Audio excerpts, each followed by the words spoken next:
Morning, अस्सलाम वालेकुम। सबसे आगे मैं आपको कहेंगे खुश आमदीद। मेरे साथ हैं हमेशा की तरह मोहम्मद शुएब और मेरे साथ है सबीन फारूक। आज जो हम कुछ ताखीर से आए हैं, वैसे मुल्क में ताखीर ताखीर ताखीर हर जगह नज़र ज़रूर आ रही है, वो चाहे इंतखाबात हो चाहे फिर मुज़ाकरात हो। इंतखाबात का भी शोर, अब मुज़ाकरात का भी शोर। जब मुज़ाकरात की बात करते हैं तो सबीन हर सियासी जमात का इसमें अहम रोल है। मनाने के लिए भी कुछ लोग आए हैं और कुछ लोग कराची से यहाँ पर भी आए हैं उन लोगों को मनाने के लिए कि भाई मिल बैठकर फैसला कर लें, मिल बैठकर कुछ मामला तय कर लें, मिल बैठकर मसलों का हल कर लें, तो फिर पाकिस्तान आगे बढ़ेगा। चूंकि पाकिस्तान एक बंद गली में अगर नजर आए और सियासी जमातों का रोल है, फर्ज है कि पाकिस्तान को इस बंद गली से निकालें। हुकूमत और पाकिस्तान तहरीक इंसाफ, इनके दरमियान इंतखाबात के मामले पर डेडलॉक खत्म करने के लिए जो मुज़ाकरात हैं, कल एक दौर हुआ, एक दौर आज से पहर 3 बजे होना है। लेकिन इस दौरान जो एक साहब हैं मौलाना फजल रहमान साहब, उनको मनाने का जो रोल है वो बड़ा अहम है, जिसके लिए मैं कहूँगा कि MKM भी एक अहम रोल अदा कर रही है। और senior deputy convener Farooq Sattar साहब भी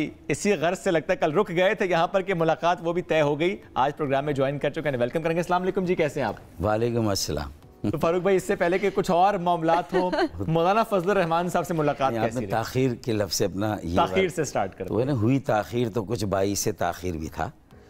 इंतखाबात के इनेकाद में और मुज़ाकरात के शुरू होने में क्या ताखीर है ये तो मुझे नहीं मालूम, लेकिन आज के प्रोग्राम के शुरू होने में जो ताखीर थी वो परेड थी, उसकी परेड थी बिल्कुल। तो ज़रूरी नहीं कि परेड इंतखाबात की ताखीर में भी कोई वजह बन रही हो तो हमें बेलाग तफसीरों से थोड़ा गुरेज करना चाहिए, लेकिन आपने और गैर ज़रूरी आपने गहरी बात कर गुरेज करना चाहिए। वो कहते हैं ना कि शेर में हाशिए नहीं होते। तो बात मैंने कर दी जो करनी थी, बात करनी थी वो कुछ कर, भी ना कहा, यहाँ तो आप कह भी गए। ये कल फजल रहमान साहब के पास जाके भी शेर से आगाज किया था। देखो वहाँ तो मैंने कहा था कि राह पर लगा लाए हम उनको बातों में और खुल जाएंगे 2-4 मुलाकातों में। एक मुलाकात हुई है। मौलाना साहब अगर नहीं मान रहे मुज़ाकरात के लिए, शेर कह के उनको कैसे मनाएंगे? मैंने यही कहा ना कि उनसे मैंने एक बात की कि उनकी जो सीनियरिटी मैच्योरिटी है वो तो अपोजिशन जमातों और हुकूमत की जमातों को आपस में बिठा सकते हैं। जो नवाबजादा नसरुल्लाह खान का किरदार था ना, उसकी शिद्दत के साथ आज के जो ये महाज़ाराई है पोलराइजेशन, उसमें बहुत ज़्यादा कमी महसूस हो रही है। तो हमने मशवरा दिया कि एक ही बास्केट में अपने सारे अंडे ना रखें, बल्कि थोड़ा सा एक ऐसा रोल भी इख्तियार करें कि जिसमें मुल्क को इस तरह के बहरान और वबाल से निकाले। लोग बहुत ज़्यादा तंग और बेजार हैं, और ये बात सारी सियासी जमातों को रियलाइज़ करवाएं कि कोई भी मुकम्मल नहीं, कोई भी परफेक्ट नहीं। सारी जमातों का ये क्लेम है कि मैं 100% सही, बाकी 100% गलत। भाई तुम भी कुछ फ़ीसद सही हो और कुछ फ़ीसद गलत हो, और बाकी पर भी। तो इसलिए एक मुश्तरका हिकमत अमली और एजेंडा होना चाहिए जिस पे कौमी इत्तफाक रहे, एक नेशनल एजेंडा। MQM इस वक्त कहाँ स्टैंड कर रही है? आपको क्या लगता है कितने फीसद आप लोग ठीक हैं? देखें, मैं समझता हूँ कि हम हुकूमत में हैं और हुकूमत में रहकर बहुत सारी बातें उनको भी समझा रहे हैं। प्राइम मिनिस्टर जब शहबाज शरीफ से मेरी मुलाकात हुई थी तो मैंने उनसे यही कहा था कि लोगों की पल्स ये है कि वो कहते हैं कि कोई भी हमें इस अजियत से निकाल दे, एक जहनी कर्ब में मुब्तला है, मेंटल टॉर्चर है, और उसकी वजह से मईशत जो पहले ही तबाही से दो चार थी, तबाह थी, और ज़्यादा उसका बेड़ा गर्क। डॉलर 3री सेंचुरी मुकम्मल कर रहा है, तेल की कीमतें आसमान से 7वें आसमान से ऊपर चली गई। हुक्मरान शायद कुछ एक तबका जो कि बैटिंग कर रहा है, बाकी अवाम सिर्फ बॉलिंग और फील्डिंग कर रहे हैं।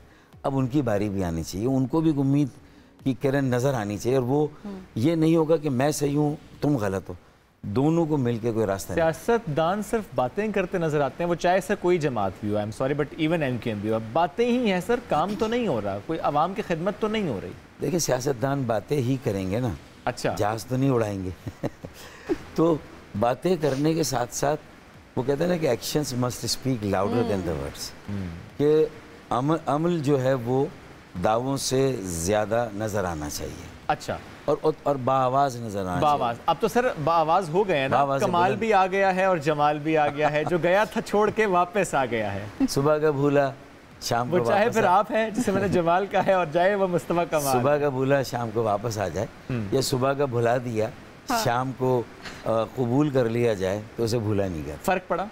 पड़ा बहुत ज़्यादा। कितना फ़र्क? क्योंकि हम तो बाई इलेक्शन में देख चुके थे, हमारे कैंप्स पर आके लोग कहते थे हम आपको वोट नहीं देंगे, आपने हमें कहीं का नहीं रख छोड़ा, किसी तरह एक हो जाएं। एक्सेप्टेंस हो गई है अब सर इकट्ठे होने के बाद? देखें, क्रेडिबल चेहरे अगर आगे रहेंगे, एक्सेप्टेबल चेहरे आगे रहेंगे, और जो एमकेएम में भी खामी खराबी उसकी ऑर्गेनाइजेशन में नीचे तक, उसको हम अगर ठीक कर लेंगे, प्रेजेंटेबल अच्छे पढ़े लिखे लोगों को, और ख़ास तौर पे जो हमारी गलतियाँ हुई उसका हम मतलब खुले दिल से, गलतियों से क्या मुराद है? इत्तेहादी बनना गलती थी? नहीं, देखें बहुत सारी बातें हैं ना। अच्छा। कि पीटीआई को उस वक्त छोड़ना शायद मुनासिब नहीं था। मैं तो एमकेएम ओआरसी थी ना, तो मैंने तो कहा था उस वक्त छोड़ना मुनासिब नहीं था। ठीक है। शायद उस वक्त वोट ऑफ नो कॉन्फिडेंस में जाना मुनासिब नहीं था, और आज शायद पीएमएल-एन भी ये रियलाइज कर रही है कि हमने। आप अभी भी कहते हैं कि एमक्यूएम का पीटीआई को छोड़ना नामुनासिब है? मेरे ख्याल में पीटीआई को, मैं कह रहा हूँ कि वजारतें छोड़ देते, वजारतें छोड़, उनकी गलतियों,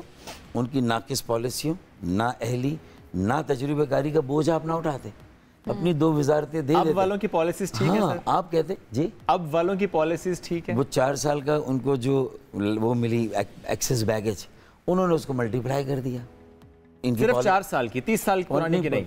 वो भी है, वो भी है, वो भी है, बिल्कुल है।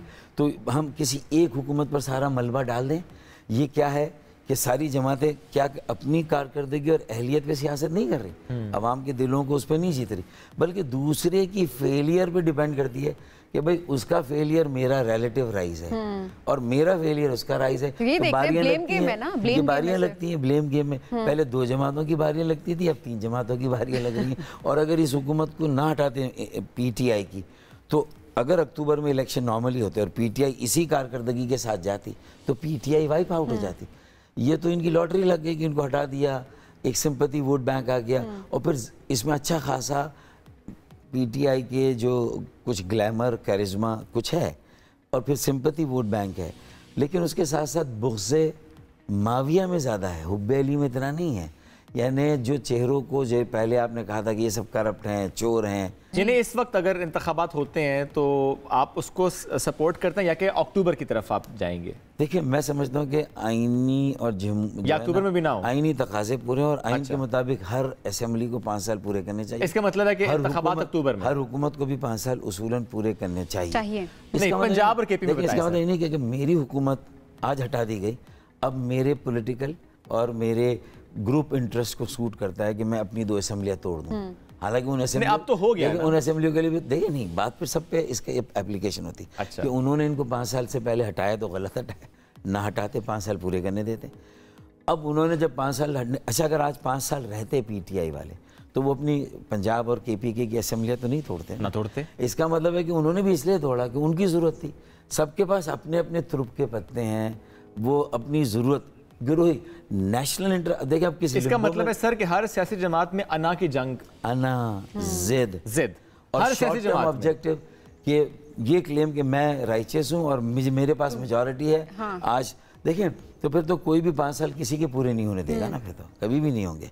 फिर ये तो कॉन्स्पिरेसीज होती रहेंगी और एक दूसरे को आप हटाते रहेंगे। तो यही होता जा रहा है अभी। मैं तो जनरल बात कर रहा हूँ ना। ठीक है, पहले तो ये था कि इस तरह की इंटरवेंशन होती कि 2.5 साल एक को मिले। मोहतरमा बेनज़ीर भुट्टो शहीद और नवाज शरीफ के 90 के डेकेड में देखें तो दोनों को 2-2, 2.5 साल मिलते थे, और 4 इनिंग्स उन्होंने खेल ली 10 साल में, जबकि उन्हें 10 साल में 2 इनिंग्स खेली, 2 इनिंग्स खेलनी चाहिए। तो इसका मतलब है कि अब अगर मौका मिल गया है, तो नवाज शरीफ साहब ने 2.5 साल खेली, तो शायद खाकान आ गया। यूसुफ रज़ा गिलानी 2.5 साल खेले, तो उसके बाद राजा परवेज़ अशरफ आ गए। यानी एक ही पार्टी के भी एक प्राइम मिनिस्टर नहीं चल सकते। तो आप ये चाहते हैं कि एक शख्स को, एक प्राइम मिनिस्टर को मौका देना चाहिए? वो पार्टी का वो होना चाहिए, प्रेरोगेटिव उनका, यानी मुद्दत पूरी होनी चाहिए पार्लियामेंट की भी हो, असेंबलियों की भी हो, और उसके हिसाब से फिर इस पर अब ये तय करें ना। देखिए, ये तो वक्त वैसे भी टाइम बार हो गया। जो 90 डेज होने थे, जिसमें पंजाब के और केपीके के इलेक्शंस होने थे, वो तो 90 डे गुजर गया ना। अब मुझे बताएं कि इसके खिलाफ क्या कोर्ट में कोई जाएगा? फिर कोर्ट में जाने के बाद पार्लियामेंट उसको नल एंड वॉइड करेगी। ये कितना सर, अब सिर्फ सियासी जमातें आमने सामने नहीं, अब इदारे और इदारे आमने। लेकिन जिम्मेदार सियासी जमातें हैं ना सर, हुकूमत गिराने में भी सहूलतकार तो सियासी जमात ही बनती है, उनके ही नुमाइंदे बनते हैं। मैं ये बात आपकी मान लेता हूँ कि हम अपने डोमेन में, अपने स्पेस में जब खुद फैसले नहीं करेंगे, मकालमा नहीं करेंगे, बैठकर किसी मसले का हल नहीं निकालेंगे, तो इसका मतलब है कि फिर कोई और आकर। नहीं, सियासी जमातें कितनी खुद मुख्तार हैं? देखिए, खुद मुख्तार कितने फीसद खुद मुख्तार? देखिए ये तो हर सियासी जमात खुद कहेगी ना। अच्छा, लेकिन एमकेएम कितने खुद मुख्तार है? देखिए मैं तो ये कहूंगा कि एमकेएम का ये फैसला 2 साल पहले होता कि हम रहना है, जाना है, इस्तीफे दे के रखना है, अब यहाँ से निकल के उस तरफ को जाना, ये फैसले लेने में एमकेएम कितने खुद मुख्तार है? मेरे एक्यूमेन और मेरे विजन और बसीरत को देखें, मैं 2 साल से कह रहा था कि writing is on the wall, नविश्ता दीवार पढ़ लो, ठीक है, हमें एक होना होगा, इसके अलावा कोई रास्ता नहीं है। क्योंकि पीटीआई भी वो ऑर्गेनाइजेशन नहीं बना सकी, मोहल्लों में उस तरह की ऑर्गेनाइजेशन नहीं दे सकी जो एमकेएम देती थी। लेकिन हमारी खराबी थी कि बहुत सारे गलत लोगों ने भी काफ़ी चीज़ें हाईजैक की हुई थी। अच्छा, हमें उससे पार्टी को निकाल कर वही मिडिल क्लास पढ़े लिखे नौजवानों का सियासी अमल बनाना है, आम लोगों की एक ऐसी पार्टी जो कि पूरे मुल्क को। ये आपकी इनफरादी सोच है सर? नहीं, ये पार्टी की सोच है। जब हम पार्टी में एक हो रहे थे तो मुस्तफा कमाल भाई, खालिद मकबूल भाई, उनसे मेरी ये सारी बातें हुई हैं। ये सर जब एक हुए, हाँ, उसके बाद आपको बोलने क्यों नहीं दिया गया प्रेस टॉक में? आप खामोश थे या खामोश रखे गए थे? देखिए मेरा एक नेचुरल रिएक्शन था, जो 2-2.5 सालों का मेरे पास इनर्शिया था ना, मैं उस पर बोल गया। एग्री वो भी करते हैं जो मैं बात कर रहा हूँ, लेकिन वो ये समझते हैं कि हम शायद एक चीज़ ऐसी है जिसके लिए कि हम गवर्नमेंट से अब सवाल कर रहे हैं कि हमारा हुकूमत में रहने का जवाज़ क्या है, जबकि मरदमशुमारी में भी एक मरतबा फिर 65% हमारी आबादी को लापता कर दिया गया। पहले मिसिंग पर्सनस होते थे, अब मिसिंग पॉपुलेशन है। ये नई नई चीज़ें आ रही, पहले डंडी मारी जाती थी, अब डंडा मारा गया है। तो क्या मकासद है इसके पीछे? एक बेहिसी है सबसे बड़ी बात। तो फिर सूबाई हुकूमत को सूट करता है जो वडेरे हैं, जागीरदार हैं, बिला शिरकत गैर इख्तियारात इख्तिदार वसाइल पर काबिज हैं, एक मसनूई अक्सरियत है। 1972 से पॉपुलेशन, लेकिन इन्फ्लक्स कराची में हो रहा है, जलजले के बाद, सैलाब के बाद इन्फ्लक्स तो वहाँ हो रहा है ना, लेकिन पॉपुलेशन लाड़काना की 38%, जामशोरों की और कराची की ना बढ़े, कश्मीर की 38%, जिसमें नादरा खुद कहता है कि 1,91,00,000 उनके पास रजिस्टर्ड है, तकरीबन 2 करोड़ रजिस्टर्ड कराची के रजिस्टर्ड। बिल्कुल ठीक है। और फिर जो पूरे मुल्क से वहाँ लोग आए हुए, वहाँ तो बर्मीज हैं, अफगानी हैं, बंगाली हैं, वियतनामी हैं। पीछे कौन है कि उन सबको भी नेशनलिटी दे, कराची को, अफगानियों को नेशनलिटी दे, बंगालियों को दे। कराची को सही नहीं गिना गया कि पीछे कौन है? पीपल्स पार्टी है सर। कौन? कराची को सही ना गिना जाए, पीछे पीपल्स पार्टी है। देखें, पीपल्स पार्टी का एक बहुत बड़ा इंटरेस्ट है कि कराची को और हैदराबाद दोनों को सप्रेस किया जाए, ना गिना जाए, क्योंकि कहीं अर्बन एरिया से सीट्स ना बढ़, under represented so under counter so under funded. एक मामला और इससे पहले आपने एक बात भी की ना कि हर पार्टी में अच्छाइयाँ भी हैं, बुराइयाँ भी हैं। ऐसे में एक नया प्लेटफॉर्म इस वक्त हमें नजर आ, री imagine Pakistan. Do you support that? मैं समझता हूँ कि इस वक्त पाकिस्तान को इसी लोगों को उम्मीद देने के लिए, मायूसी से निकालने के लिए, मैं भी पार्टी में जो बात कर रहा हूँ वो री इमेजिन, री इन्वेंट, ठीक है ना। आप री इमेजिन पाकिस्तान को सपोर्ट कर रहे हैं? मैं करता हूँ ना, करते हैं, क्योंकि ये मैंने नाम नहीं ले, लेकिन हम तो इस पे कई सालों से काम कर रहे हैं। अगर आपको कहा जाए, मिफ्ता साहब की तरफ से कहा जाए, शायद हकान अब्बासी की तरफ से कहा जाए, ज्वाइन कर लें इस प्लेटफॉर्म को, that's not a political party right now, join करने का कहा जाए, ज्वाइन करेंगे बिकॉज इट्स अबाउट पाकिस्तान? देखें, इनफॉर्मली तो हमने ज्वाइन किया हुआ है। आपने या पार्टी ने? पार्टी ने। एमकेएम ने ज्वाइन किया हुआ है? देखें इस तरह ज्वाइन किया हुआ है कि हम उनके साथ, हमारी बातचीत है। अच्छा, नहीं सेमिनार होता तो एमकेएम के नुमाइंदे जाते हैं? जाएंगे जब स्टार्ट हो रहा है दोबारा से जाएंगे, जो बुलाएंगे तो हम जाएंगे, उसमें पूरी पार्टी जाएगी। देखिए हम उन दोनों की जो कंट्रीब्यूशन है उसको मानते हैं, ठीक है, मिफ्ता की कंट्रीब्यूशन को, शायद खाकान अब्बासी की कंट्रीब्यूशन को, उनके इत्तेदाल को, उनकी पॉलिटिकल जो जेस्ट और ज़ील है। अगर री इमेजिन पाकिस्तान आइंदा चंद महीनों में इलेक्शन से पहले एक पॉलिटिकल पार्टी की फॉर्म इख्तियार करती है तो आपका स्टैंड क्या होगा? देखिए मैं तो कहता हूँ कि हम ख्याल लोगों को, सियासी जमातों को, अगर इम्कान हो इलेक्शन से पहले सीट एडजस्टमेंट करनी हो तो वो करें, और इलेक्शन के बाद उनके दरमियान जो है वो एक, बल्कि उससे पहले एक नेशनल एजेंडे पे इत्तफाक राय करें, ताकि हम अपने आप को इलेक्शन में जाने से पहले कुछ चीज़ों का पाबंद कर दें। एक नेशनल डायलॉग हो, नेशनल कंसेंसस हो एक नेशनल एजेंडा पे, तो मैं समझता हूँ कि फिर हुकूमत में कोई भी जमात आए, अपोजिशन भी उसकी पाबंद होगी, उस आवाम को जवाब देगी उस एजेंडे पे, और हुकूमत की जमात भी। तो कम से कम एक एजेंडे पे दोनों इकट्ठा तो हो कम से कम, और ये होना चाहिए, इसकी ज़रूरत है आज पाकिस्तान को, शायद इससे पहले नहीं थी। बिल्कुल ठीक है। और हालात, सबीन को कोई सवाल नहीं पूछने दिया, मैंने कहा चले नहीं, सबीन ने ब्रेक में बहुत बातें की है ना, मैंने आज सारी बातें ऑलरेडी कर ली थी, तो मैंने कहा चले आप ऑन एयर। जी मैं बहुत इंप्रेस हुआ, शेयर तो नहीं बहुत इंप्रेस हुआ, इंस्पायर्ड हुआ कि आपके यहाँ मैंने खवातीन जो है वो और बेटियों को देखा, कैमरा गर्ल और कैमरा वुमन के तौर पे। मैं वो कौन सी आपा है जो बावर्ची खाना चलाती थी अभी, जुबैदा आपा, तो एक सुल्ताना आपा ने ये कमाल किया है कि उन्होंने कैमरे पे लाके हर फील्ड में, हर पाकिस्तान की बेटियों को बिठाया करती है, तो हेड्स ऑफ टू हर। मैं उनकी खिदमत को सराहता हूँ माशाल्लाह। फारूक भाई, एक चीज़ और भी कि हालात नज़र आ रहे हैं आपको अक्टूबर से पहले थोड़े संभलते हुए, ये लगता है कि और ख़राब होंगे? मेरा कॉन्विक्शन ये है कि इसके अलावा कोई आपके पास रास्ता नहीं है। अगर पॉलिटिकल फ्रेटर्निटी को लोगों के दिलों में ज़रा सा भी अपनी स्पेस रखनी है और लोगों को उम्मीद देनी, देखें पैशन और होप अगर लोगों में है, किसी भी पॉलिटिकल प्रोसेस में है, उसको हमें कायम रखना है। डायस्पोरा जो है वो कहाँ देख रहा है, हम उस पैशन को स्विच ऑन और ऑफ नहीं है। लोग मायूस हो गए तो फिर पाकिस्तान सफ़र करेगा, मुल्क सफ़र करेगा।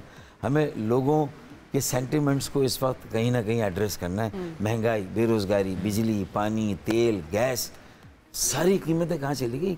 लोगों को 2 वक्त का खाना मिलना मुश्किल होता है, एक वक्त शायद खा के गुजारा कर रहे हैं।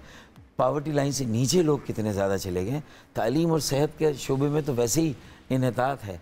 और फिर कराची को रोल क्या प्ले करेगा जब अंडर काउंट होगा, और फिर वहाँ के इंफ्रास्ट्रक्चर में K4 नहीं हुआ, जो 65 करोड़ गैलन इजाफी पानी था। सर्कुलर ट्रेन नहीं चली 15 सालों से, जो मंसूबा रद्दी की टोकरी में। सीवरेज और सैनिटेशन रिवैम्प नहीं हुआ। तो ये सारी चीज़ें अगर नहीं होंगी, और फिर अंडर काउंट में सिर्फ ये नेशनल इशू कराची नहीं मरदमशुमारी में, बल्कि लाहौर इस्लामाबाद की पॉपुलेशन भी इस वक्त जो है वो पिछली बार से कम की गई है। तो ये मैं समझता हूँ ट्रेंड्स गलत हैं। पूरी दुनिया में अर्बनाइजेशन से पॉपुलेशन बढ़ रही है और यहाँ पॉपुलेशन तो इस पर ज़ाहिर है आप लोग आवाज़ भी उठा रहे हैं, नॉट जस्ट यू, बाकी सियासी जमात भी आवाज़ उठा रहे हैं। फारूक भाई बहुत शुक्रिया, साथ मौजूद थे। सुबह से आगे में एक ब्रेक की तरफ बढ़ेंगे, वापस आएंगे, साथ रहिए। वेलकम बैक जी, सुबह से आगे में खुश आमदीद। ये आपके पास जहाज क्या कर रहा है? जहाज आ चुका है मेरे पास, और ये आज मैं सीखूंगा कि बनता कैसे है और उड़ता कैसे है। मुझे लगा ये आपने बनाया है। नहीं, मैंने नहीं बनाया, लेकिन रिमोट कंट्रोल जहाज जिन्होंने बनाया, सवाद से इनका ताल्लुक है, सैदो शरीफ से, और ये एक स्टूडेंट हैं और कम वसाइल में रिमोट कंट्रोल से उड़ने वाला ये खिलौना जहाज उन्होंने बनाया और सबको हैरान कर दिया। एक नहीं कई जहाज उन्होंने बनाए हैं सबीन, और वो कुछ जहाज लेकर आज हमारे साथ मौजूद है। नवीद रहमान ने हमें ज्वाइन कर लिया अलॉन्ग विद द एरोप्लेन। अस्सलाम वालेकुम जी, कैसे हैं आप? जी वालेकुम सलाम, आपकी बड़ी मेहरबानी कि आपने मुझे अपने शो में इनवाइट किया। ज़बरदस्त। अब बताएं नवीद, ये जहाज बनाने का शौक कब से, क्यों, कैसे? ये तो मेरा बचपन से शौक था कि मैं क्रिएटिव माइंड हूँ, तो बचपन से मेरा वो रिमोट कंट्रोल टॉयज जो होते हैं, जो RC कहते हैं हम, ठीक है, तो मतलब रिमोट कंट्रोल जो रिमोट से कंट्रोल होते हैं। तो पहले तो मेरा गाड़ियों का शौक था। अभी भी मेरे RC कार्स कलेक्शन में जो है ना, तकरीबन मेरे पास 30 to 40 RC कार्स है। और वैसे RC की जो है ना, इसकी 3 कैटेगरीज है। One is both, the second one is cars and the third one is airplanes. ठीक है। तो मेरा जो है ना हॉबी भी है, तो फारिग वक्त में मैं जो है ना वो गाड़ियों से, रिमोट वाली गाड़ियों से जो मैं ना बहुत लगाव था। तो फिर मैंने सोचा कि क्यों ना एक एयरप्लेन भी बना लूँ। तो फिर मैंने शुरू किया छोटे छोटे से मॉडल। मैंने बहुत कोशिश किया, लेकिन फिर मैं उसमें कामयाब नहीं हुआ। इससे छोटा जहाज भी बनाया है? हाँ, मैंने बनाए हैं कुछ, लेकिन वो प्रोफेशनल नहीं थे। नहीं था? हाँ, वो कामयाब भी हुआ था, मैंने कुछ बनाए थे, लेकिन वो ज़्यादा अच्छे नहीं थे। कितने दिन लगे, पैसे कैसे इकट्ठे किए? एक जहाज इस वक्त जो शुएब के हाथ में है, इतने साइज का जहाज बनाने के लिए कितने पैसे? ये अगर नया सेटअप बनाना हो तो तकरीबन उस पे 20 से 25 हज़ार तक एक जहाज में लग जाते हैं। हाँ, बिल्कुल। इसमें यानी मोटर वोटर, इसका remote, everything remote, each and everything. ये मटेरियल सारा पाकिस्तान में अवेलेबल होता है? नहीं, इसका एक भी ऐसा चीज़ मुझे नहीं मिला, नहीं लगाया है मैंने कि वो पाकिस्तान में बना हो। अच्छा। ये सारी चीज़ें जो है ना वो बाहर से इंपोर्ट होते हैं। पहले मुझे इस एरोप्लेन का बताया ना, इसका नाम क्या रखा आपने, मटेरियल क्या? बहुत लाइट वेट है ये, इसमें फोम इस्तेमाल आपने। हाँ, इसके बारे में जरा बताएं। लाइट वेट, तो इसको अगर ये हैवी होता तो फिर इसका फ्लाइंग जो है ना वो बहुत मुश्किल हो जाता है, वो नहीं उड़ेगा। तो ये मॉडल जो है ना, ये SU-27 है। तो इसमें मैंने अपने खुद के बहुत से मॉडिफिकेशंस किए हैं। अच्छा। For the better manoeuvring and control and stability. अच्छा। हाँ, तो ये जो है ना, इसमें मेरा स्पेशलिटी जो है ना वो ज़्यादा है। कितनी हाइट पे जाता है ये? इसका रेंज तकरीबन 2 किलोमीटर्स। 2 किलोमीटर रिमोट की जो रेंज है वो 2 किलोमीटर 2 किलोमीटर है। तो और जो रेंज से बाहर निकला तो निकल जाते हैं वापस आता है फिर तो गया। फिर गया। तो गया। कितना नुकसान हुआ इस सब में? आपके शौक के पीछे नुकसान कितना हुआ? कितनी बार जहाज गिर के तबाह हुआ? कितनी बार निकल गया रेंज से? तबाह हुआ। रेंज तो अभी तक नहीं निकला है। अच्छा। लेकिन शुरू में जो है ना मेरा यही सोच था कि जहाज़ बनाना मुश्किल काम है, फिर वो भी मैंने बनाया, लेकिन बाद में पता चला कि जहाज़ बनाने से ज़्यादा जो मुश्किल काम है वो इसका उड़ाना है। तो उस वक्त जो है ना वो मैंने काफ़ी मॉडल्स जो है ना वो मैंने क्रैश किए थे, तो उस वक्त जो है ना मेरा बहुत नुकसान हुआ था। अभी आप ज़रा पढ़ रहे हैं, आप इंजीनियरिंग किस सेमेस्टर में हैं अभी? मैं यूटी पेशावर का स्टूडेंट हूँ, बीटेक इलेक्ट्रिकल। अच्छा, और आप ये शौक अपनी जगह, तालीम अपनी जगह, लेकिन आगे चलकर किस फील्ड में जाना चाहते हैं, क्या करना चाहते हैं? बस अभी तो जहाज़ों से शौक इतना बढ़ गया है कि अभी एरोनॉटिकल इंजीनियरिंग की तरफ शायद मैं कदम उठा। प्लान है कि आगे कर सकते हैं। हाँ, असल जहाज बनने का नहीं, बनाने का शौक है। बनाने का शौक है, बहुत ज्यादा शौक है, लेकिन असल जहाज ऑलरेडी बहुत सारे भी हैं। हाँ, बहुत सारे, कोई कमी नहीं है, लेकिन आपको बनाने का शौक है। मुझे तो बहुत शौक है, लेकिन रिसोर्सेज जो है ना वो कम है। हाँ। So if someone can sponsor me so I can even make। बिल्कुल नहीं है, फॉरेन करेक्ट किया है, मुझे पता है 1992 का वर्ल्ड कप 1992 में था। नहीं, हम फरारी वाली बात करना चाहते थे, वैसे फार्मूला कार की बात करना चाहते थे। वो भी मुझे पता है। अच्छा जी। अच्छा, पेशावर में कितना रुझान है कि आपकी तरह और नौजवान जो इस तरह रिमोट कंट्रोल एरोप्लेन्स के साथ आते हों, इकट्ठे हों और मैनूवरिंग हो रही हो, फ्लाइट देख रहे हों, सीख रहे हैं एक दूसरे से? हाँ, ये तो पाकिस्तान में इस हॉबी में, इस फील्ड में तकरीबन मैं कह सकता हूँ कि 10% लोग जो है ना वो इस हॉबी में, इस फील्ड में शौक रखते हैं। और जैसे हम देखते हैं ना कराची में, हम देखते हैं इस्लामाबाद में एक ग्रुप नजर आता है हमें, वो वीकेंड्स पे सही, लेकिन वो आएंगे अपने अपने एरोप्लेन्स लेकर आएंगे, उड़ा रहे होंगे। पेशावर में क्या है, या फॉर एग्जांपल केपी में सवात की अगर हम बात करें, आपकी साइड पे सवात में तो मेरे अलावा कोई भी ऐसा नहीं है कि जिसने कोई एयरप्लेन बनाया हो या इस फील्ड में हो। तो वो सवात में आपके आसपास रहने वाले रिश्तेदार क्या कहते हैं? यार जबरदस्त जी, हमारा नवीद छा गया, जहाज बना के आ गया। वो तो बहुत अप्रिशिएट करते हैं मुझे। हाँ, शुरू से जब मैंने वो पहली दफ़ा मैंने वो जो बनाया और उड़ाया जहाज़ को, तो लोगों ने बहुत हैरानगी से ये नहीं कहा हमारे बच्चे को उड़ाने दे, हमारे बच्चे को प्रैक्टिस करने दे। हाँ, बिल्कुल, उनके खिलौना ही है ना, प्रोसेस का तो इतना नहीं उनको आइडिया। हाँ बिल्कुल। और अभी मेरा जितने भी लोग हैं जिसको भी इसका शौक हो, तो मेरे तरफ से उसको जो है ना फुल टाइम मैं दे सकता हूँ, उसको मैं ट्रेन कर सकता हूँ, सिखा सकता चाहता हूँ। हाँ, कि इस अच्छा, अगर कोई सीखना चाहे कितने अरसे में सीख सकता है? ये तो बनाना तो फिर मैं वो तो हर कोई बना सकता है, वो इजी है, लेकिन उड़ाना है, उसकी ट्रेनिंग ज्यादा मुश्किल है। कई दफ़ा मैं जब फ्लाइंग फील्ड में जाता हूँ, तो मैं जब फ्लाइंग करता हूँ तो बहुत से लोग मुझसे कहते हैं कि मुझे रिमोट दे दो, मैं उड़ाना चाहता हूँ, लेकिन ये बहुत मुश्किल है। हाँ, बहुत मुश्किल। मुझे याद है कराची में एक बार हमें मौका मिला तो बहुत दिन लग गए सीखते सीखते, फिर जहाज उड़ा लिया था, लेकिन बड़ा मुश्किल, बहुत मुश्किल काम है, सीखना पड़ता है। हाँ। बनाना इतना मुश्किल नहीं है जितना उसको उड़ाना, फिर उसकी केयर करना, बिल्कुल केयर करना, फिर उस रिमोट कंट्रोल मैनेवरिंग करना। इसमें रिवर्स फ्लाइंग भी मैं करता हूँ, जहाज को बिल्कुल उल्टा करके उड़ाना। हाँ, तो वो भी करता हूँ मैं।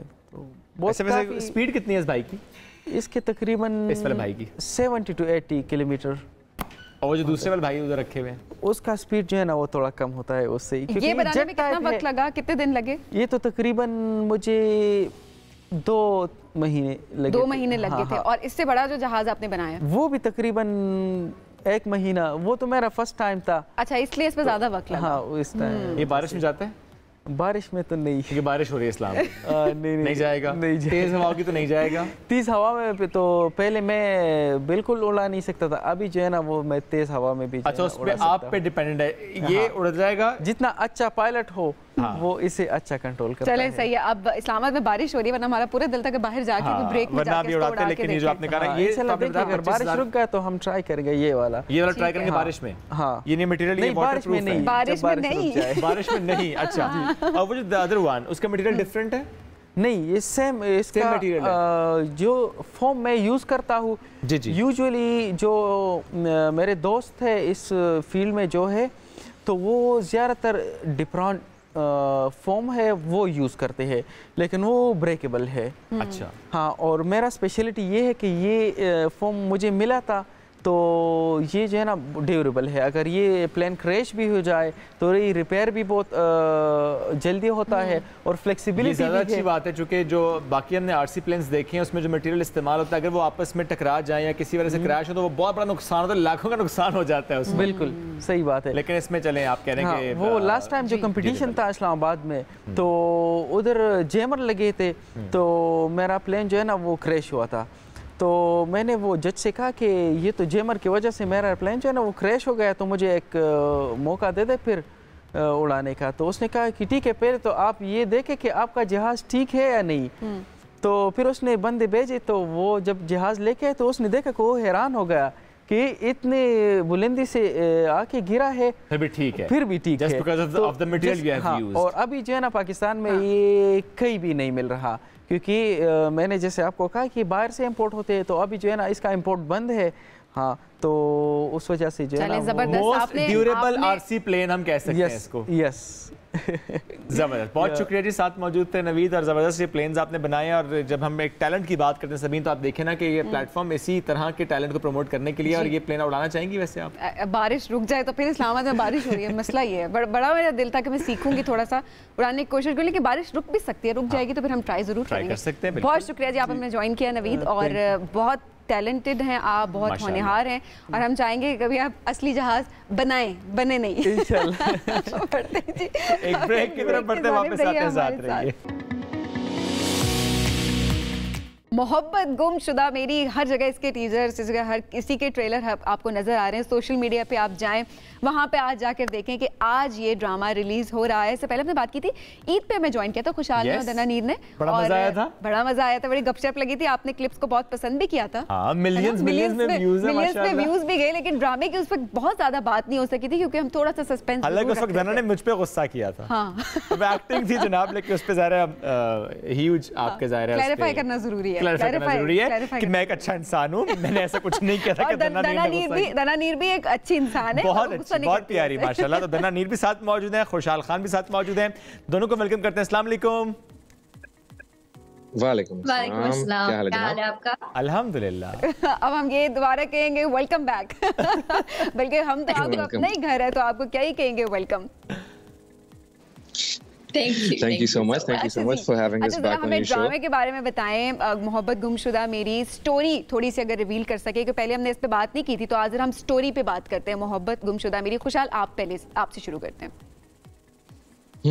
So I would मैं बोलूँगा कि ये पहले तो एक बहुत ही इंटेंस लव स्टोरी है, जैसे कि हमने पहले भी कई बार बोला है, और बहुत ही कोई मतलब लव स्टोरी है, लेकिन थोड़ा सा हटके इसकी स्टोरी थोड़ी सी डिफरेंट है।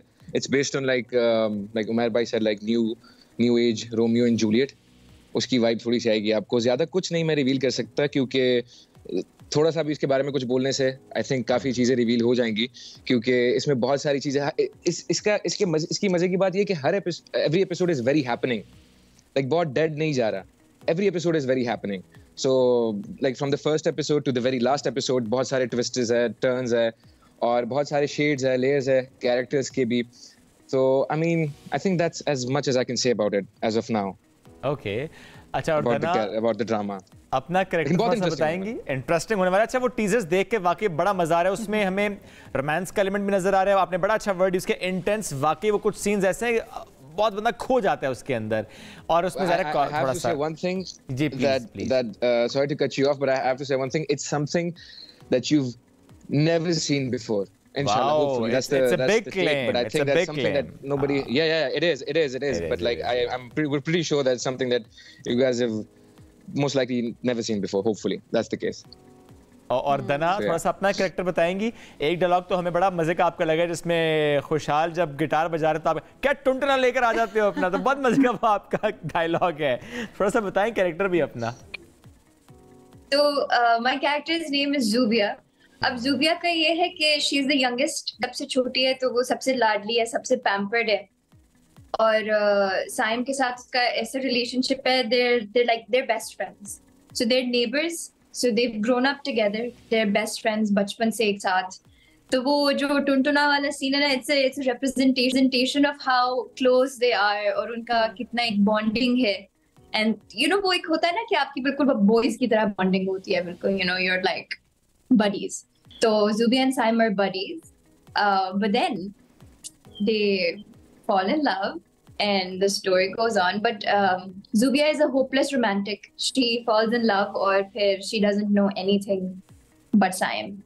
And her entire life is Saim, her existence is Saim, and she only knows Saim. So how and she also extremely ज़्यादा प्यार है उसको अपनी फैमिली से. तो ये इसमें बहुत सारे ट्विस्ट एंड टर्न्स हैं which I can't say right now. Obviously अभी तो रिवील नहीं किए जा सकते होंगे. खुशहाल, आपको हमेशा से हमने देखा, हमेशा नहीं ज़्यादातर जो आपके कैरेक्टर्स आए हैं सामने वो गुस्से वाले, खुशहाल गुस्सा कर रहे हैं. वैशी भी अगर हम बात करें तो आपका कैरेक्टर कुछ ऐसा ही था. यहाँ पर अचानक से एक रोमांटिक उसमें देखकर क्या लोग आपको लगता है उस तरह से एक्सेप्ट करेंगे, या आपके लिए खुद थोड़ा सा मुश्किल हुआ? मेरे लिए हर कैरेक्टर थोड़ा सा क्या काफी मुश्किल होता है, बिकॉज रियल लाइफ में मैं वो इंसान नहीं हूँ जो कैरेक्टर मैं प्ले कर रहा हूँ. सो मेरे लिए ये चैलेंजेस मुझे अच्छे लगते हैं कि फॉर एग्जांपल अभी आई एम वेरी न्यू कि मैं ये बात बोलूँ, लेकिन मेरे जहन में जो चल रहा है मैं वही वो करूँगा. मैं am speaking for myself only solely कि थोड़ा सा काफ़ी मुश्किल होता है एक डिफरेंट कैरेक्टर प्ले करना. जैसे वैशी जो था तो वो काफ़ी नॉन कन्वेंशनल रोल था, थोड़ा सा डिफरेंट था. मैं वही कहूँगा कि थोड़ा सा मुझे वक्त मिलता उसमें तो और भी बेहतर हो सकता था, और या फिर एग्जीक्यूशन में थोड़ा सा अच्छा हो सकता था. I have been very vocal about it, but like when it comes to Mohabbat Gumshuda, अगर इसकी बात की जाए तो ये कैरेक्टर काफ़ी लाइक हम दोनों का कैरेक्टर काफ़ी चैलेंजिंग है, थोड़ा सा डिफरेंट है. Like it's not something that we're used to playing. As I said, we're very new. So like, you know, to get into the skin of the character specifically, it's something that is very challenging, and it's something that I don't think people will understand or relate to it, and I don't expect them to understand and relate to it. It's because it's something कि ये ऐसी चीज़ है जो कि हम अपने लिए कर रहे हैं. ऑडियंस को सिर्फ नजर आ रहा है कि अच्छा मजा किया हुआ है, ये कैरेक्टर है, फिट हो रहा है, मजे का किया हुआ है. लेकिन जो काम लगा है उसमें जाने के लिए, जो चीजें लगी है उसको करने के लिए, सो वो चीज जो थी ना, it really takes a toll on you somehow. So वो जो है तो उससे फिर आई फील लाइक निकलना मुश्किल होता है थोड़ा सा. तो वैशी जो था उसके बाद थोड़ा सा गैप वो करना पड़ा था कि उस माइंडसेट से निकल के, और फिर जो है तो फिर साइम के कैरेक्टर को थोड़ा सा अब्सॉर्ब करके उसकी चीजें, उसके ट्रेड्स, जिस तरह कैरेक्टर पे काम करना, स्क्रिप्ट पे काम करना, फिर वो चीजें निकालना इधर उधर से कि अच्छा वो किस तरह से करता है. तो that's something that I do personally for my self. मुझे अच्छा लगता है एक वक्त पे एक चीज करना और उसमें पूरी तरीके से मतलब like just absorb the character and then do it like that. So audience का response जो है तो मैं predict नहीं कर सकता कि audience किस तरह इसको लेंगी. इतना मैं कह सकता हूँ उनको पसंद आएगा. हाँ, मुझे जो मेरे fans and like जो the people that have been supporting me and that are my fans and they're like a family to me, I would say. So वो लोग जो है तो अंडरस्टैंड करेंगे, वो लोग इसको पसंद करेंगे. उसके अलावा जो बाकी लोग हैं, उम्मीद है, मैं तो दुआ ये करता हूँ कि आप सब लोग प्लीज देखें और आपको पसंद बहुत ज्यादा आएगा, बिकॉज इट्स समथिंग लाइक जान लगाई है हमने. और मैं एग्जैजरेट नहीं कर रहा इस बात को, हमने जान लगाई है. अभी भी quite literally blood, sweat and tears, I would say. Jeena, I mean, come on. So please देखिएगा जरूर इसको. बहुत अच्छा लोग क्यों देखें? ये तो हमने देखा टीजर बहुत ज़बरदस्त था, उसके अंदर आप दोनों के कैरेक्टर बहुत मुख्तलिफ हैं और एक अच्छी सी स्टोरी हमें लग रही है जो कि स्पेशली यंगस्टर्स को बहुत ज़्यादा पसंद आने वाली है. लेकिन दरानीर, ऐसी कौन सी 3 चीज़ें हैं जो इसको बाकी तमाम प्रोजेक्ट से मुख्तलिफ बनाती हैं? एक तो हमें ये बोल दो. I don't know about चीज़ें, but मुझे क्या खुशहाल ने कहा कि एक तो ये बोल दो कि इसमें हम हैं. I knew it, this is coming from you. एक तो yes. चले जी, एक तो ये हो गया कि आप दोनों इसमें. बाकी की 2 चीजें और. But I just have to say one thing about this project that मैंने पहले भी कहा है, but I'm just going to reiterate that this project is going to make people fall in love with love. मतलब प्यार से प्यार हो जाएगा लोगों को. Because of this project and because of the story and because of Zubia and Saim. So I just think, I mean, अच्छा project है, जान मारी है, देख ले. क्या बात है, कितने इख्तिसारी का काम लिया. अच्छा प्रोजेक्ट है. ये चीज ऐसी ऑनेस्टली स्पीकिंग ऐसी चीज होपफुली आपने आई मीन कुछ सिमिलैरिटीज होती है, ठीक है, लाइक यू नो आप जब प्रोजेक्ट देखते हो एंड जब आप कुछ ड्रामा या मूवी व्हाटएवर इट इज आप जब देखते हो तो थोड़ी सी सिमिलैरिटीज होती है, लेकिन ये कंप्लीटली डिफरेंट है, ये मैं कह सकता हूँ, ये डिफरेंट है, something that has never been done before in our industry and something I don't know I should say it but like something that will take lot of hard work to be done again. जबरदस्त, Khushhaal I think देखना तो बनता है। हाँ तो वैसे दना आप गुनगुनाती भी अच्छे हैं, आपने ओएसटी याद तो नहीं कर लिया? हम सबको याद हो गया, ओएसटी याद हो गया तो फिर तो दना से सुनना चाहिए ना इसका ओएसटी। नहीं याद हो गया, डायलॉग्स तक सब कुछ, जीना डोंट से दैट, फिर गवाएंगे, सब याद हो गया। तो जीना हो जाए ना थोड़ा सा। नहीं सब भूल गया, कुछ भी याद सब भूल गए। ये खुशहाल हमेशा ऐसा क्यों कर रहे हैं? यार देखिए मेरी बात सुनिए, थैंक यू, इसके पैसे लगते हैं। ये क्या बात हुई? देखें जो ड्रामा आपका देखेगा, हाँ वो सबका घर है, 2 दफा गया था, एक बार और 3 बार पूरा कर दे। देखिए उनको ड्रामे में दिखा दे। मैं बात बताऊं, मुझे जेन्युइनली याद नहीं है, मुझे जेन्युइनली ओएसटी याद नहीं है, मुझे तो नहीं पता ओएसटी है कौन सा। अच्छा चलें फिर डायलॉग पे आ जाते हैं। डायलॉग तो आपको याद है, डायलॉग तो याद है। कोई फेवरेट डायलॉग अपना इस ड्रामे का, वो टुंटने के अलावा डायलॉग अगर ये खुशहाल से करवाते हैं, पहले खुशहाल से करा लेते हैं ना, रिस्पांस भी आएगा ना। हाँ खुशहाल से पूछे ना, खुशहाल स्टार्ट करते हैं। खुशहाल चलें अपना फेवरेट डायलॉग उसी अंदाज में बोल के बताएं। मेरा फेवरेट डायलॉग यार बहुत सारे हैं, अब ऐसे ना वो करते हो ना, सवाल पूछते हैं ना तो दिमाग हो जाता है। कोई एक बताएं। बहुत शरारती लोग हैं हम। अच्छा नहीं, कोई एक फेवरेट डायलॉग आई थिंक वो जो मैं वो टीजर वाली बताऊंगा, जो टीजर वाला डायलॉग था कि मोहब्बत कोई ऑप्शन नहीं होती, किसी एक से होती है या फिर किसी से नहीं होती, यू नो। अच्छा मैंने शॉर्ट करके बोल दिया था, शॉर्ट करके और से पढ़ा है, ये आपने पढ़ा है? कहाँ से पढ़ा? नहीं मुझे याद है, मोहब्बत I mean, आपने ड्रामे के अंदाज में उस कैरेक्टर को उस लाइन को आपने रीड किया है ना, आपने रीड किया लाइन सिर्फ, उस अंदाज में रीड किया। अच्छा साइम कैसे बोलेगा इसको? अभी ना मैं साइम के दूसरे ट्रांजिशन पे काम कर रहा हूँ इस वक्त, जो कि बहुत नहीं तो आप साइम बन जाएं और दनानीर आप ज़ूबिया बन जाएं। आप साइम का अपना अंदाज है, उसका जवाब ज़ूबिया से आएगा। Good idea. हाँ देखिए आपको आज रात 8 बजे हम पे ज़ूबिया और साइम वैसे भी नजर आने वाले हैं, तो हम आपको क्यों पहले से एक रिवील कर दें कि कैसा है कैरेक्टर। नहीं हम तो सिर्फ डायलॉग कह रहे हैं, बोलने वाला था, अब मैं बड़े सख्त लोग हैं ये दोनों। अब तो मैं बोलने वाला था इसके बाद। नहीं हम तो डायलॉग कह रहे हैं आप दोनों से, जो भले वो टीजर का डायलॉग ही क्यों ना हो जाए। अच्छा टीजर हम चाह रहे हैं कि 8 बजे से पहले ही लोग ना रिलेट करना शुरू हो जाए साइम और ज़ूबिया को। आप 8 बजे का इंतजार करें, आप उसको टीवी पे आराम से देखें। एक डायलॉग नहीं, आपको बहुत सारे डायलॉग। बेचैन हो गए हम वैसे, अब हम देखना ही पड़ेगा अब तो। बहुत सख्त हो गए, देखेंगे जी, सब देखेंगे, ऑप्शन ही नहीं छूटा। ओए होए ऑप्शन नहीं छोड़ा। अच्छा ऐसा कौन सा सीन था जिसको you've enjoyed ना? हाँ नहीं you've enjoyed that experience right? We did actually, yeah. माशाल्लाह। अच्छा थोड़ा सा फिर चले आप डायलॉग्स पे अगर नहीं आते, आप गाने पे भी नहीं आते, मतलब हमारी कोई बात नहीं आप मानते, जो कि बड़ी बुरी बात है, बट कोई बात नहीं, आप प्यारे लोग हैं, आप अच्छे लोग हैं, बड़े हमारे दिल के करीब लोग हैं, इसलिए हम आपको कुछ नहीं कहते। जरा एडवेंचर स्पोर्ट्स से मुतालिक बताएं, वो भी हमें नजर आ रहा है ना आपके फुटेज में। पिछले शो में मैंने 2 गाने गाए थे आपके लिए और एक पूरा स्किट एक्ट करके दिखाया था, जिसको लोग समझ रहे हैं कि मैं असल में गुस्सा हो गई थी। हालांकि ऐसा कोई चक्कर नहीं है ना दना, मैं अच्छा इंसान हूं ना। अच्छा अपनी बात करें, गुस्सा मेरा क्योंकि आपको पता है उसमें लिखा क्या आ रहा है, उसमें लिखा आ रहा है एंकर ने ऐसा क्या किया कि दना नीर को गुस्सा आ गया। हालांकि मैंने कुछ ऐसा नहीं किया, मैंने कोई गुलदान नहीं तोड़ा आपका। मुझे तो नजर नहीं आया ये क्लिप कहाँ पे जो आप कह रहे हैं वायरल हुआ है, मुझे तो नहीं। ये हम आपको व्हाट्सएप करेंगे। आपको लोग मिल के बता रहे हैं ना कि क्लिप वायरल है दना, लोग बता रहे हैं ना आपको इस क्लिप का, पूछ रहे हैं ना आपसे, पूछ रहे हैं। इसका मतलब है वायरल हुआ है। अब आपने नहीं देखा ये तो एक और बात हो गई, आप पता नहीं कहाँ मसरूफ हैं इस ड्रामे की शूटिंग में, इसकी मार्केटिंग में, अदरवाइज प्रमोशंस में मेरे ख्याल में बहुत ज्यादा बिजी हैं। अदरवाइज हर बंदा ये पूछता कि दना ने ऐसा क्या गुस्से में क्या कहा आपको, आपने ऐसा क्या किया था, और मैं बता के थक गया, मैंने ऐसा कुछ नहीं किया था। लेकिन देखिए प्रमोशन हो रही है कि दना नीर प्रमोशन में तो वाकई सब बहुत बिजी है, सब बिजी है, नहीं बनता है। थोड़ा बताएं, उसमें हम एडवेंचर स्पोर्ट्स भी देख रहे हैं, उसमें हम जिप लाइन भी देख रहे हैं, तो ये इसमें हैवी बाइक भी देख रहे हैं, तो ये बड़े मजे के शूट्स आपके, तो किसी एक को मुश्किल हुई या दोनों ने एंजॉय किया फुली उसको? मुश्किल ऐसे नहीं।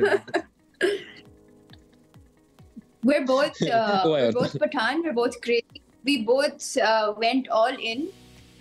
और जो भी चैलेंज था, there's a shot in the trailer जिसमें हम लोग ऊपर पहाड़ पे बैठे हुए हैं, and it was a vertical climb और हम दोनों का रोजा था। जी खुशहाल आप भी ऐड जरूर कीजिएगा। जीना जीना can I talk about that? Yeah, sure, okay. please. So जिस दिन जो ये पहाड़ वाले शॉट की बात कर रही है, उस दिन रोजा था। अच्छा। और हमने जिप लाइनिंग वाले शॉट जो है तो वो कर लिए थे, ठीक है, और like it wasn't scary, it was like just fine and all that, वो तो हमने कर लिए थे। उसके बाद होना ये था कि एक शॉट जीना का जो क्या था जिप लाइनिंग पे, और उन्होंने मुझे वहां से कहा कि आप जाओ पहाड़ पे, और इनिशियली प्लान ये था शुरू में कि हम दोनों ने जाना था, हम दोनों ने डिसाइड किया था कि हम पहाड़ पे जाएंगे और वहां पे जाके हमने ये शॉट देना ही देना है, ठीक है। तो मुझे वहां से कॉल आई कि अच्छा मैं वहां पे था, मैं और जीना वहां पे जिप लाइनिंग पे थे, मैंने अपना शॉट दे दिया था, जीना का एक रहता था, एंड उन्होंने कहा कि आप जाओ पहाड़ पे। मैंने कहा नहीं, लेकिन जीना जाएगी, तो कहते नहीं वो एक शॉट रहता है ये वो। मैं गया हूँ, अब ये देख रही है, मैं आधे रास्ते कोई चढ़ गया हूं ना, इसने हेलमेट वेलमेट उतारा, जैकेट वैकेट अपना शॉट देख के, और ये भाग के आई है, और ये भाग के आई।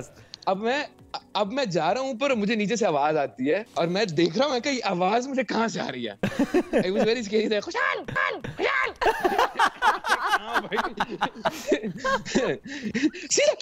नीचे, मैं देख रहा हूं नीचे कोने में इतनी छोटी सी नजर आ रही, चीनी की तरह ऊपर आ रही है ये, और रोजा है, और इतना हम वो हाइट अप हो गए थे ना कि हम बिल्कुल टॉप पे चढ़ गए, और हम दोनों अब टॉप पे चढ़ गए। अब हम चले गए, अब अफ्तारी का टाइम हो गया।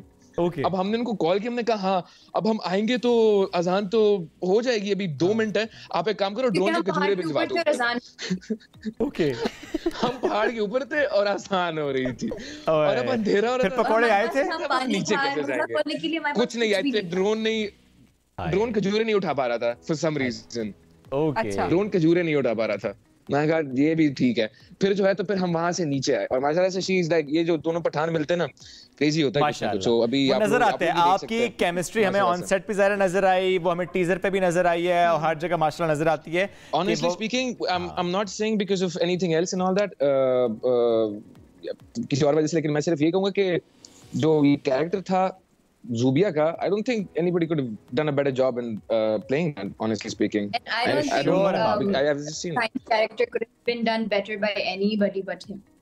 I think he did a phenomenal job and nobody could have done. माशाल्लाह। और देखें ना, जब दोनों एक दूसरे की इतनी तारीफ कर रहे हैं और हमें खुद टीजर में इतना मजा, इसका मतलब है 8 बजे बहुत मजा आने वाला है। एक गुस्से वाला ही एक पर्सोना है, और लाइक आपको एक एग्रेसिव कैरेक्टर्स आपने किए हैं, तो सबको लगता है कि oh you can't do a soft boy romantic. But the way that this guy has pulled that soft boy, neighbor, best friend, romantic boy, I personally was blown away, because I was like, okay, this, you know, एक बहुत different एक feel है इस पूरे character की, एक overall बहुत different feel है। अब दनानीर अगर आपने थोड़ी सी और तारीफ की तो खुशहाल रो पड़ेंगे। वो रोने वाले हैं बिल्कुल इतनी तारीफ सुन के। नहीं, but like honestly speaking, मैंने जो बात कही है, I mean it actually. बिल्कुल ठीक है, बिल्कुल ठीक है। हम नहीं चाहते कि आप दोनों इसमें रोना शुरू कर दें। मेरे बोलने के बजाय ये आप लोग अगर देखें ना, तो ऑडियंस होपफुली इंशाल्लाह से ये बात खुद ही समझ जाएगी कि यार वाकई में ये वाकई में वो फील आ रही है, वो चार्म जो है वो नजर आ रहा है स्क्रीन पे माशाल्लाह से। ठीक हो गया जी। अच्छा जी, अब अपने अंदाज में हमारी जितनी भी ऑडियंस है उनको आप बता दें कि 8 बजे आज आपने मोहब्बत गुमशुदा मेरी देखना। ये अब शुएब की फरमाइश है, मुझे नहीं पता दनानीर पूरी करेंगे नहीं करेंगी। नहीं पश्तो, पिछली दफा मैंने पूरी की थी, इस दफा खुशहाल पूरी। आप खुशहाल भी कर सकते हैं, पश्तो तो खुशहाल को भी आती है, वो भी पठान है। खुशहाल इस मरतबा वैसे आप ये ख्वाहिश पूरी करें। ठीक है, so should I go first? Genie, do you want to go first? तो अच्छा ठीक है, ओके। हाँ, अस्सलाम वालेकुम ग्रानो को तुमको उम्मीद देता सो बखैर और अख्तर मुखत्तिर शवे चला गया, सॉरी फॉर द डिस्ट्रैक्शन। खैर उम्मीद देता सो बखैर और खसेहत के बोई नंदश पे 8 बजे जुमे पर नंदश पे 8 बजे हम टीवी मानदे ड्रामा राजी जमुगा मोहब्बत गुमशुदा मेरी उगुरई अखपल फैमिली सर उगुरई शेयर कई खामखा उगुरई यो नजर पे वाचवी खामखा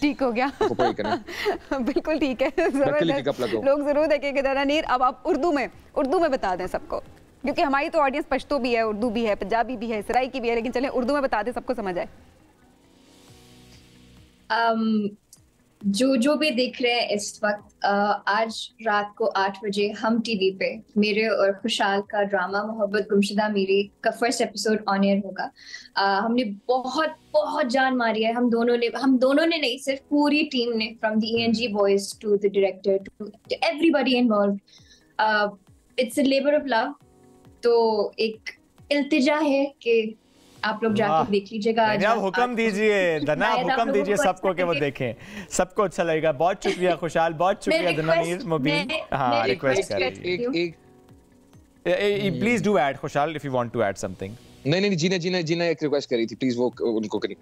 जी नहीं, बस मैंने यही कहना था कि मैं रिक्वेस्ट कर सकती हूँ कि आप लोग जाके देखें, पसंद ना आया तो सब देखेंगे सब देखेंगे जी। मोहब्बत गुमशुदा मेरी ज़ाहिर अपने घरों में बैठ के सब देखेंगे। मोहब्बत गुमशुदा मेरी अपने लाउंज में सब आज बैठ जाएं। 8 बजे हम टीवी पर फर्स्ट एपिसोड ऑन एयर रही है, और जिस तरह वो बार बार कह रहे हैं कि ऐसी कहानी आपने पहले नहीं देखी होगी। तो खुशहाल दिन and all the team and all the best जी। सुबह से आगे में एक ब्रेक की तरफ बढ़ेंगे, वापस आएंगे, साथ रहिए। Welcome back after break. और अब चूंकि जाने का वक्त है, यानी इस शो से, तो एक छोटी सी बात करना चाहते हैं उन तमाम पेरेंट्स के लिए जो कि ज़रा अपने बच्चों को कामयाब देखना चाहते हैं। और हर पेरेंट अपने बच्चे को कामयाब देखना चाहता है, कोशिश भी हम सब करते हैं। महंगा स्कूल हो, तालीमी इदारों में जिस तरह से हम देखते हैं फोकस आपका हो रहा होता है, एक्स्ट्रा करिकुलर एक्टिविटीज़ हों, आप अकेडमीज़ को देख लें, बहुत सी मुश्किलात का सामना बच्चे कर रहे होते हैं जिससे पेरेंट्स लड़ने की कोशिश करते हैं। लेकिन एक इशू जिससे हम उस तरह से नहीं आज तक लड़ पाए वो है करियर काउंसलिंग। हाँ, क्योंकि बहुत अच्छी यूनिवर्सिटीज में, कॉलेजेस में जब बच्चे पढ़ भी लेते हैं, उसके बाद उन्हें पता नहीं चल रहा होता कि उन्होंने कहाँ जाना है, किस फील्ड में वो बेहतर हैं, किस फील्ड का स्कोप ज़्यादा है, उनका अपना इंटरेस्ट किस चीज़ में है। तो वो कुछ गलत फैसले कर जाते हैं, जिसकी वजह से हम ये देख रहे होते हैं कि वो अपनी प्रोफेशनल लाइफ में जाकर कहीं ना कहीं नाकामी का सामना कर रहे होते हैं, एक्सेल नहीं कर पा रहे होते। उन्हें ये लग रहा होता है कि शायद जो डिग्री उन्होंने ली उसका कोई फ़ायदा नहीं है, लेकिन असल में ये होता है कि आपने सही पाथ बच्चों को नहीं बताया हुआ होता कि आपने कहाँ पर जाना है, आपकी जहनी जो सलाहियतें हैं वो किस तरफ आप उनको अलाइन करना चाहिए। बेसिकली छोटे होते हैं आप जब देखते हैं बच्चे की, अच्छा फॉर एग्जांपल वो आर्टिस्टिक फ्रेम ऑफ माइंड का बच्चा है, तो आपको ज़ाहिर है उसके लिए वही माहौल प्रोवाइड करना चाहिए।